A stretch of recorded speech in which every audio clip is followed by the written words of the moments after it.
On April 30th, Sam Heughan woke up in his luxurious Edinburgh apartment to the gentle morning light filtering through the curtains.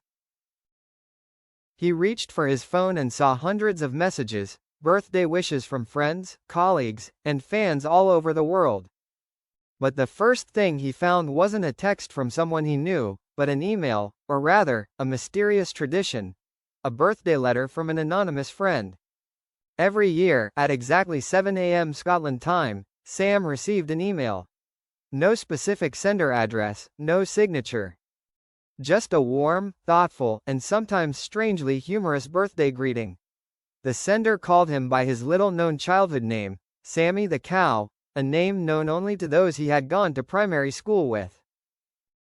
At first Sam thought it was a prank from old friends, but over the years, no one admitted to being behind the greetings. In particular, the content of each letter always evokes a very special, very personal memory, from the time he slipped in the backyard while chasing a squirrel, to the time he secretly played the guitar on the school stage because he liked a senior girl. The first time he received a letter was when he had just stepped into the role of Jamie Fraser in Outlander. At that time, Sam felt lonely amidst the new Halo, amidst the dense filming schedule and the pressure of expectations. The greeting that year was simply, whether it's Jamie Fraser or Sammy the Cow, you are always worthy of love. Happy birthday, old friend. Strangely, that made his heart soften.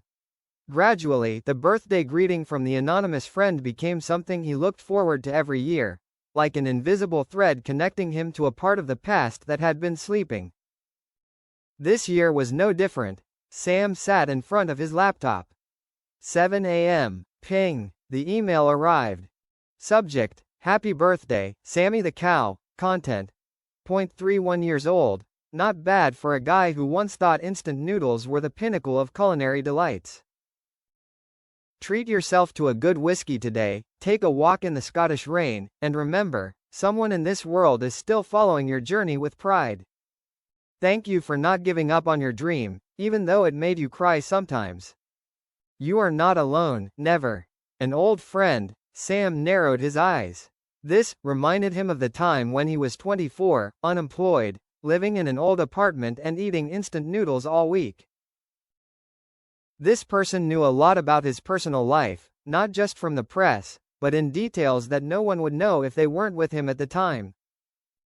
Something urged Sam to find out the identity of his mysterious friend this time. He sent back a simple email. Thanks for the New Year wishes. But who was behind those memories? If you're really an old friend, give me a hint. When was the last time we saw each other? No reply. 2 days later, Sam received a small package at the office of his liquor company, Sassenach Spirits. There was no sender, just a handcrafted wooden box with a hand-engraved inscription: Time cannot erase true friendship. Inside was a worn piece of paper, taken from his middle school magazine, a poem he'd written when he was 13, never published. The words were silly, but the last line, if I ever become someone else, I'll still remember the friend who sat at the back of the class, the one who knew I loved drawing more than math. He froze. It was Lena McCall, the petite, smiling girl who'd sat behind him for 3 years of middle school. They'd been close, eating lunch together, doodling comics in class, vowing to start a two-piece band even though neither of them could play an instrument.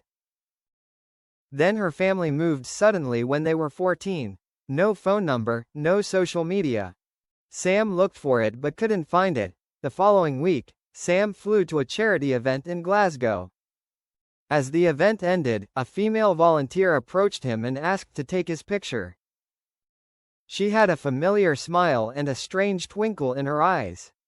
After the photo was taken, she smiled and said, "Happy belated birthday, Sammy the Cow." Sam's heart stopped.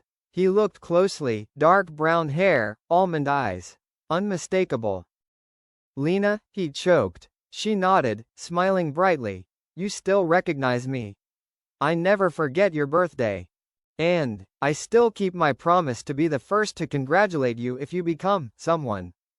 That evening, they sat together in a small cafe, talking about the years that had passed, the successes, the losses, the unfulfilled dreams. Lena said she had watched him from afar, always feeling proud but not wanting to disturb his famous life. Every year, she sent just one birthday wish, a reminder that someone understood him even before he was a public figure. Sam smiled, his eyes shining with genuine emotion. I always thought I had no one who truly understood my past. But it turns out, there is one person, and this year, for the first time in years, the birthday wishes were no longer anonymous. It was a new beginning, not just for an old friendship, but perhaps, for something even more beautiful.